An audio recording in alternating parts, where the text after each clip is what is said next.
आज हम कक्षा 6 की पाठ्य पुस्तक वसंत में दिया गया पाठ 14 लोकगीत नामक निबंध पढ़ेंगे। इस निबंध के लेखक है भगवत शरण उपाध्याय जी। और आइए अब पाठ शुरू करते हैं। इस पाठ में लेखक ने विभिन्न प्रकार के लोकगीत जो कि हमारे देश के अलग अलग हिस्सों में गाए जाते हैं, उनके महत्व और उनकी रचना, उनके स्वरूप आदि के बारे में हमें जानकारी दी है।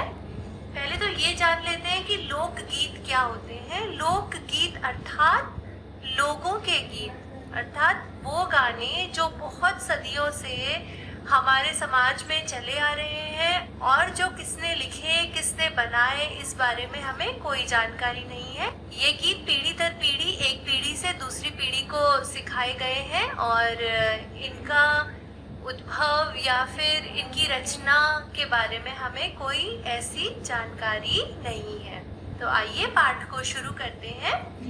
लोकगीत अपनी लोच, ताजगी और लोकप्रियता में शास्त्रीय संगीत से भिन्न है। लोकगीत सीधे जनता के संगीत हैं, घर, गांव और नगर की जनता के गीत हैं। ये इनके लिए साधना की जरूरत नहीं होती। त्योहारों और विशेष अवसरों पर ये गाए जाते हैं।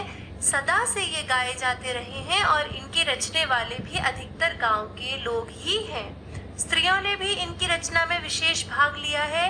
ये गीत बाजों की मदद के बिना ही या साधारण ढोलक, झांझ, करताल, बांसुरी आदि की मदद से गाए जाते हैं। तो इस पैराग्राफ में लेखक ने हमें यही बताया है कि लोकगीत जो है उनमें भले ही शास्त्रीय संगीत की तरह कोई नियम नहीं है, पर फिर भी वे अपनी लोच अर्थात लचक अर्थात उनमें जो सुंदरता है गीतों में, और ताजगी और लोकप्रियता अर्थात मशहूर लोकप्रिय होना अर्थात मशहूर होना, तो ये अपने एक स्वरूप में शास्त्रीय संगीत से भिन्न गीत हैं। ये सीधे जनता के गीत हैं और इन्हें किसी साधना की जरूरत नहीं होती। इन्हें गाने के लिए हमें कोई खास विशेष मेहनत नहीं करनी पड़ती। ये गीत हमने सदियों से अपने पूर्वजों से सुने हैं और हम उन्हें आराम से त्योहार या फिर कुछ खास अवसरों पर गाते हैं।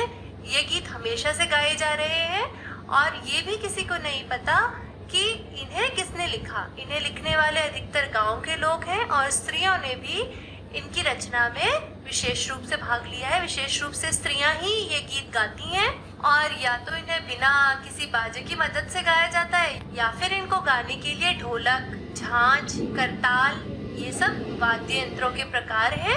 इनको बजा के इन्हें गाया जाता है।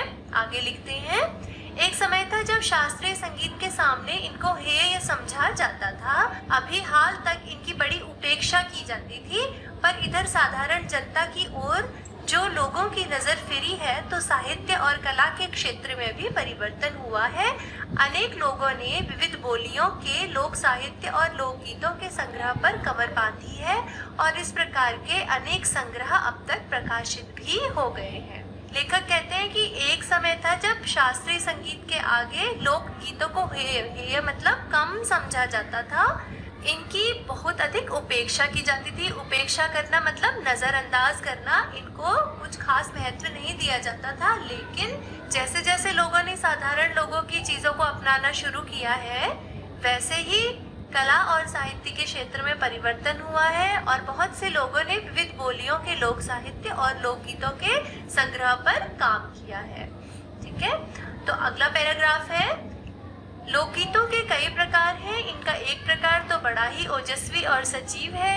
यह इस देश के आदिवासियों का संगीत है। मध्य प्रदेश, दक्कन, छोटा नागपुर में गोंड खांड, ओराव, मुंडा, भील, संथाल आदि फैले हुए हैं, जिनमें आज भी जीवन नियमों के जकड़ में बंध न सका और मृदवंद लहराता है। इनके गीत और नाच अधिकतर साथ साथ और बड़े बड़े दलों में गाए और नाचे जाते हैं।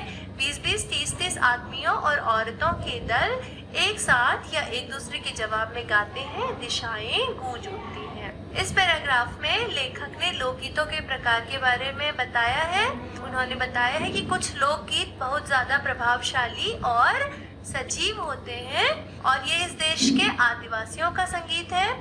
मध्य प्रदेश, दक्कन, छोटा नागपुर आदि जगहों में आज भी गोंडखाट, ओराव मुंडा, भील संथाल आदि जगहों पर ये लोकगीत गाए जाते हैं और यहाँ पर रहने वाली प्रजातियां बड़े बड़े दलों में और एक साथ मिलकर एक दूसरे के जवाब में या एक साथ इन गीतों को गाती हैं। आगे वे लिखते हैं, पहाड़ियों के अपने अपने गीत हैं, उनके अपने अपने भिन्न रूप होते हुए भी अशास्त्रीय होने के कारण उनमें अपनी एक समान भूमि है।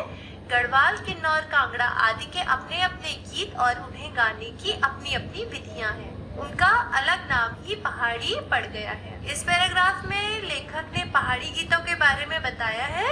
उन्होंने बताया है कि ऊंची पहाड़ियों में रहने वाले अलग अलग लोगों के गीत अलग अलग प्रकार के होते हैं और क्योंकि ये गीत शास्त्रीय नहीं होते तो इसलिए उनकी अपनी ही एक अलग श्रेणी है। गढ़वाल जो कि उत्तराखंड में आता है, किन्नौर, कांगड़ा ये हिमाचल प्रदेश में आते हैं, तो इनके जो अपने अपने गीत हैं उन्हें गाने की अलग अलग विधियां हैं पर इन सब को मिलाकर पहाड़ी गीत ही कहा जाता है। आगे वे लिखते हैं, वास्तविक लोकगीत देश के गांव और देहातों में है। वे कहते हैं कि लोकगीतों का उदय कहाँ से हुआ है? गांव और देहातों से हुआ है। इनका संबंध देहात की जनता से है। बड़ी जान होती है इनमें। चैता, कजरी, बारहमासा, सावन आदि मिर्जापुर, बनारस और उत्तर प्रदेश के अन्य पूर्वी और बिहार के पश्चिम जिलों में गाए जाते हैं। बाउल और भतियाली बंगाल के लोकगीत हैं। पंजाब में माहिया आदि इसी प्रकार के हैं। हीर रांझा, सोनी माहीवाल संबंधी गीत पंजाबी में और ढोला मारू आदि के गीत राजस्थानी में बड़े चाव से गाए जाते हैं। इन देहाती गीतों के रचयिता कोरी कल्पना को इतना मान न देकर अपने गीतों के विषय रोजमर्रा के बहते जीवन से लेते हैं जिससे वे सीधे मर्म को छू लेते हैं। उनके राग भी साधारणतः पीलू, सारंग, दुर्गा, सावन, सोरठ आदि हैं। कहरवा, बिरहा, धोबिया आदि देहात में बहुत गाए जाते हैं और बड़ी भीड़ आकर्षित करते हैं। इनकी भाषा के संबंध में कहा जा चुका है कि ये सभी लोकगीत गांवों और इलाकों की बोलियों में गाए जाते हैं। इसी कारण ये बड़े आह्लादकारक और आनंददायक होते हैं।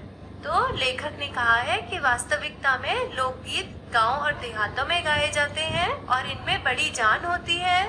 इनको सुन के लोगों को बहुत ज्यादा आनंद और खुशी मिलती है। अब यहाँ चैता, कजरी, बारहमासा, सावन ये सब लोकगीतों के प्रकार हैं जो कि मिर्जापुर, बनारस और उत्तर प्रदेश के अन्य पूर्वी और बिहार के पश्चिमी जिलों में गाए जाते हैं। चैता मतलब जो चैत्र के महीने में गाने गाए जाते हैं। कजरी वे गाने होते हैं जो कि सावन के महीने में गाए जाते हैं।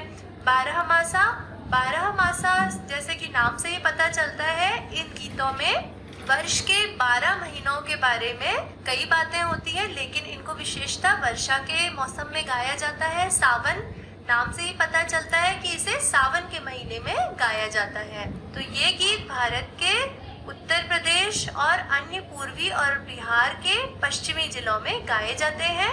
इसके अलावा बाउल और भतियाली लोकगीत जो है वो पश्चिम बंगाल में गाए जाते हैं। बाउल गीत जो है इसके शब्द हिंदू भक्ति संगीत और सूफी संगीत से प्रभावित होते हैं और भतियाली गीत जो है वो नदी के किनारे नाव चलाने वाले जो मल्लाह आदि होते हैं वे नदी पार करते समय जो गीत गाते हैं उन्हें भतियाली लोकगीत कहा जाता है। ये बंगाल में गाए जाते हैं।